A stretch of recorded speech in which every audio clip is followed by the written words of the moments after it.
G'day, I'm Roland Hearn, and this is a walk in the garden. As you can note, I'm in the car again. Today I'm headed up to Longreach in Central Queensland, the birthplace of QANTAS, and I am going to try and do the walk in the garden up there. So come along for the trip, and let's see where we can get to with this video. Talk to you soon.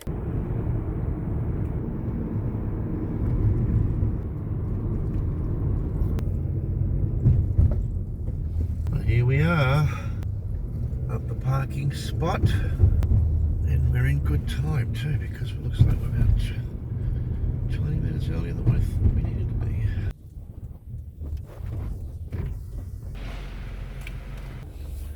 Parking spots. Parking now. Oh, went the wrong way.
Well, here I am in Longreach.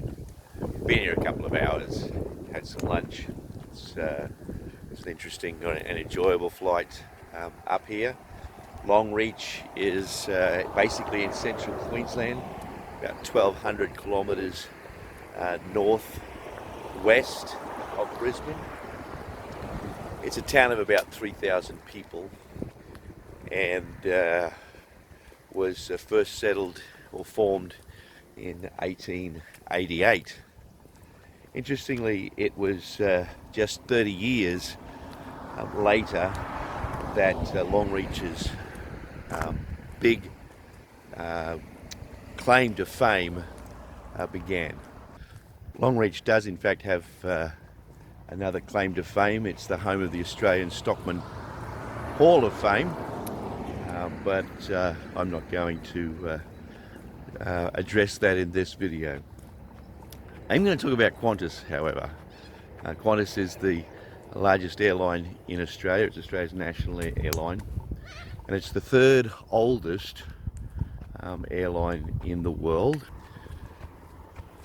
Paul McGuinness and Hudson Finch formed QANTAS in 1920 in Winton, which is about 140 kilometres up the road from here, and they called it QANTAS, Queensland and Northern Territory Aerial Service, because they envisaged one day being able to fly up to Darwin in the Northern Territory and use that as a base for trips to the rest of the world. In the early days, QANTAS was simply doing mail routes and taxi hops, and they moved their base of operations here on to Longreach. And here goes the truck. Lots of transport trucks in this part of the world.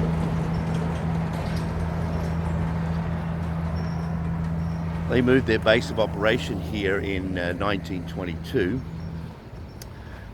and they even started building their own aircraft here in Longreach. Of course, today, Qantas travels all over the world. It is often said to have the safest record in aviation for an airline, and it's pretty impressive.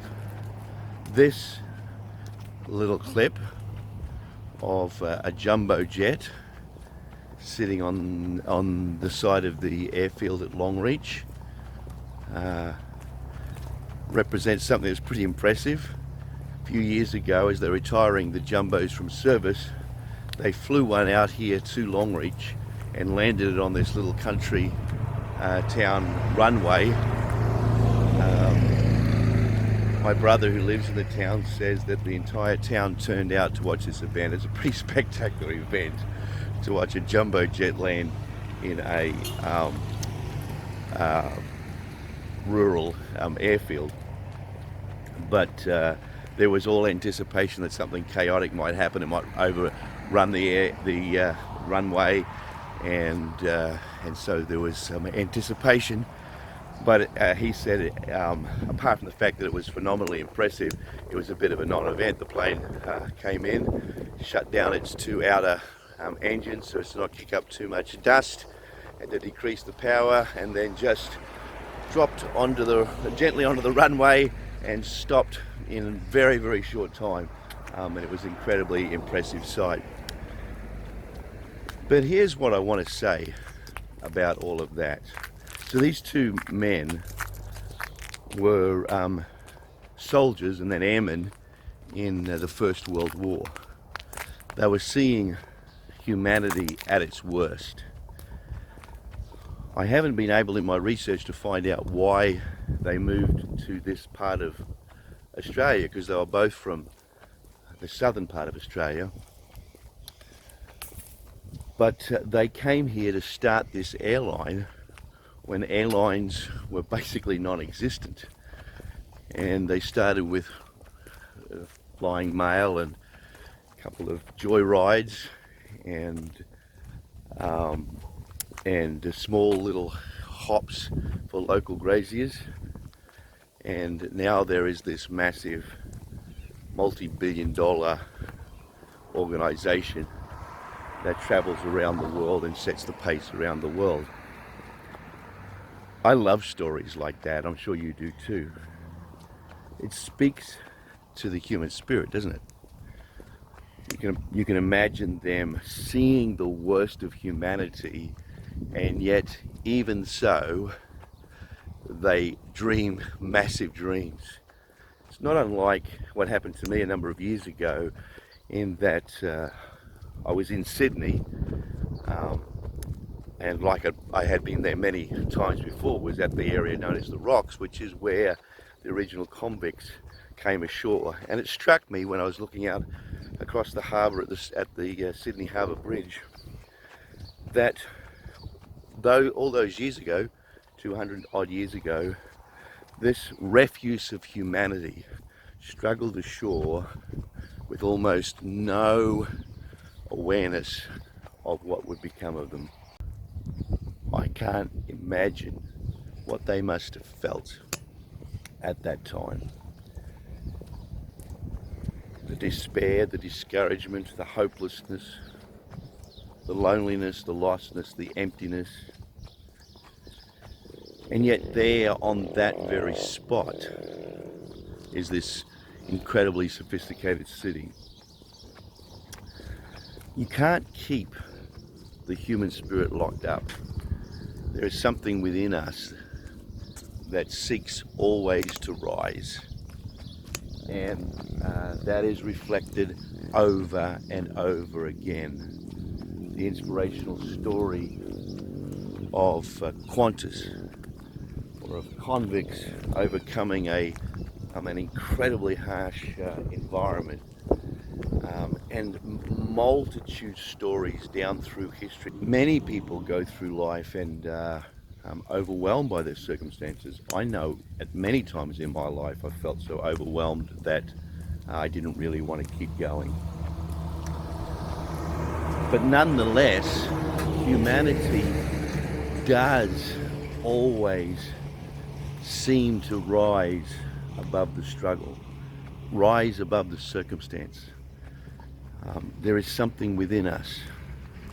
There's this deep longing for meaning, which I've said before, the search for meaning is the search for worth, that pushes us in the direction of overcoming. And as a species, we have many challenges yet to face and yet to overcome. But in this walk in the garden, I think that it is incredibly affirming to recognize that while we do have struggles, there is something deep within us that longs to overcome. The choice we often face is whether or not we will rest in that desire to overcome, or we will struggle in that frustration and despair that causes us to remain often trapped in our places of defeat. There's plenty of evidence that the limitations of our circumstances do not define the limitations of our spirit.